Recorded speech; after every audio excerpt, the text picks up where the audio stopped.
Nunca fui a la sinagoga, nada más que para la fiesta de Purim, que es una fiesta en febrero. So, ahí fue donde iba una vez al año, que me llevaba mi tía a La Habana y eso. Pero yo no estuve expuesta a clases de hebreo como mi hija, ni nada de eso.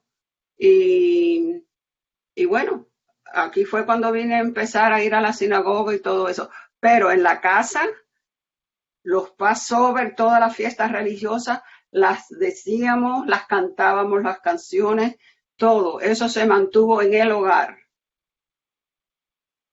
Ambos, mi mamá y mi papá eran muy devotos sefaradíes y teníamos vecinos que venían. En ese pueblo había 9 familias judías y de esas familias judías, 3 eran barrocas, familia mía, ¿no? Y 2 más sefaradías, 5 sefaraditas y 3 ashkenazis. Nos llevábamos divino.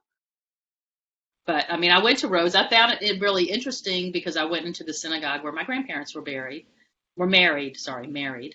And when I looked at the list of all of the people that had perished, and they had, the Meldado Wall, whatever, all the names, you might as well have been in our synagogue because they're all, you know. But I mean, I found it really very interesting, and I thought, and we went to see where my grandmother had lived, where they had lived, and it was interesting. I would like to go to Turkey and see where my other grandparents came from, just because I'm curious about that. But I don't feel like if I went there, I would be returning home. Nor do I feel like, I mean, I have been to Barcelona. That's really the only part of Spain, and I've been to the Mallorca, Palma de Mallorca. But I haven't been. I mean, and we went to the synagogue in Barcelona. We know that it took us a long time to find it's mostly half underground. It's in town near the Gothic Quarter. It was really hard to find. I do feel a connection when I've gone into a synagogue like that. However, I will say, that being said, when I went to a synagogue in Italy or in Dubrovnik or other places, I feel in Athens, Greece, I felt a connection in all of them for some of the same things I said, because in every one of these places, they have a prayer book. It has the same prayers. They have all the same things that we do.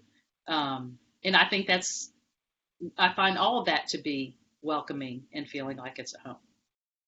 I've been to Sephardic synagogues in Argentina and Rio, and of course in Spain too. But the the the the strongest feeling I had was when I went to the synagogue in Rhodes, that synagogue, knowing that a lot of my relatives worshiped there back in the early 1900s. And good feeling. You felt you were home. Yeah. As a Jew, you're already a minority.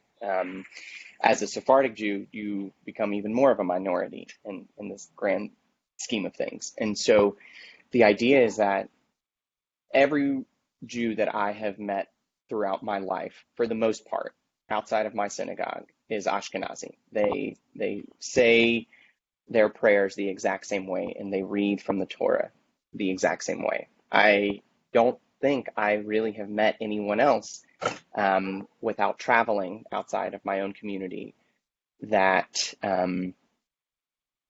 has any ties to Sephardic Judaism.